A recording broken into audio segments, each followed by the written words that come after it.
মুখ্য প্রবেশপথে তোরণ পেরিয়ে যখন স্টিলের রেলিং ঘেরা প্রবেশপথে গিয়ে দাঁড়ালাম, তখন আমাদের ব্যাগ চেকিং হলো এক্স রে দিয়ে।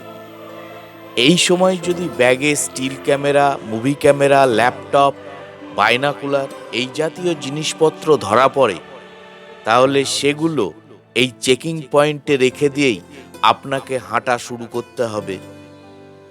ফেরার পথে আপনি সেগুলো সংগ্রহ করতে পারবেন।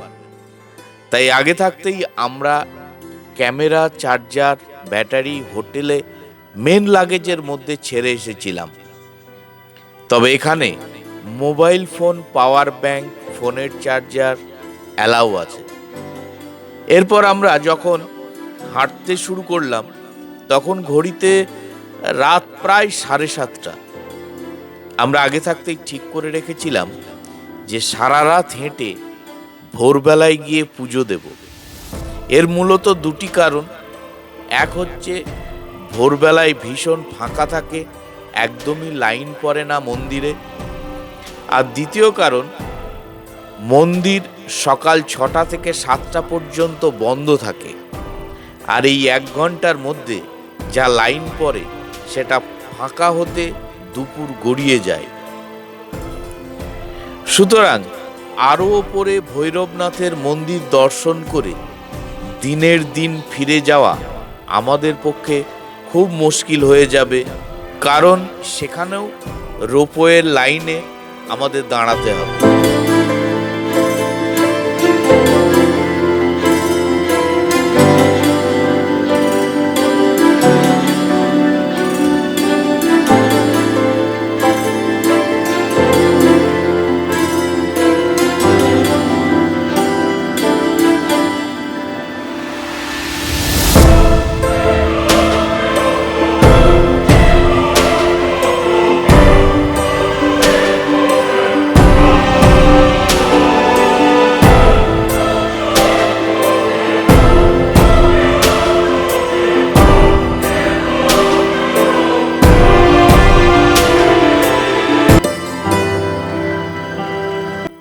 আপনাদের সাথে গল্প করতে করতে আমাদের প্রথম দর্শনীয় স্থান চরণ পাদুকা মন্দির দর্শন করলাম।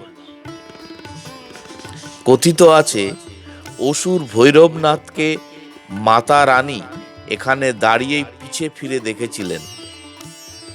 তার চরণ যুগল আজও অক্ষত এবং নিয়ম করে নিষ্ঠাভাবে সবাই পুজো দিয়ে আসছে।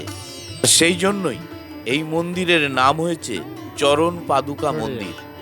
এখান থেকে রাতের বেলায় কাটরা শহরটাকে দেখে মনে হয় কে যেন টুনি বাল্ব দিয়ে গোটা শহরটাকে সাজিয়ে তুলেছে। এখন রাত প্রায় 10:30। অল্প কিছু খেয়ে আবার আমরা হাঁটতে শুরু করলাম। এবার আমাদের দ্বিতীয় গন্তব্য অর্ধকুমারী মন্দির।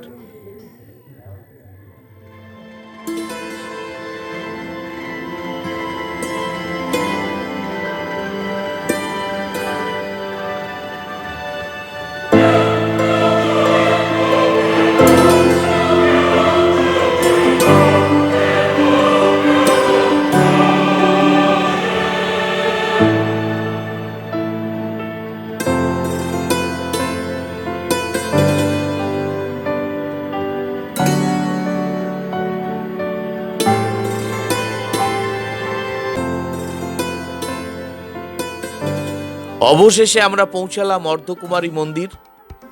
এখন রাত প্রায় 2:30। সুতরাং খিদেও পেয়েছে ভীষণ। আমরা ঠিক করলাম আগে দর্শন করব, তারপর কিছু খাবো।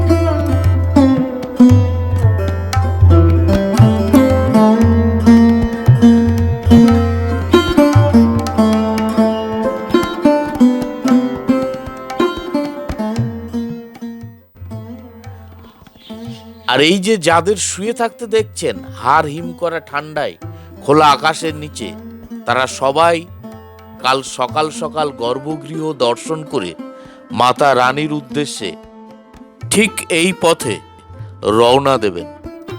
আর আমরা যেহেতু গর্ভগৃহ দর্শন করব না, তাই এখানে দর্শন করার পর আমরা অল্প কিছু খেয়ে 1.5 ঘন্টা মতো কাটিয়ে ভোর 4টে নাগাদ আমরা রওনা দিলাম মাতা রানী ভবনের উদ্দেশ্যে।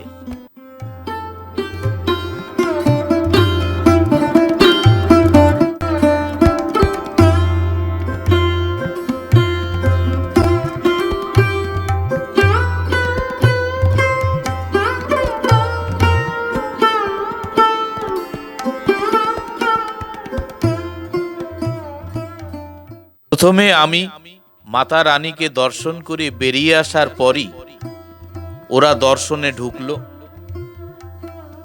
এবং এই যে মেয়ে আমার জন্য মায়ের চরণামৃত নিয়ে ফিরে এলো।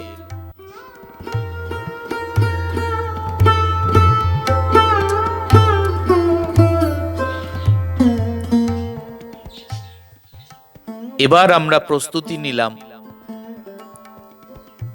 মাতা রানীর ভবনের উদ্দেশ্যে।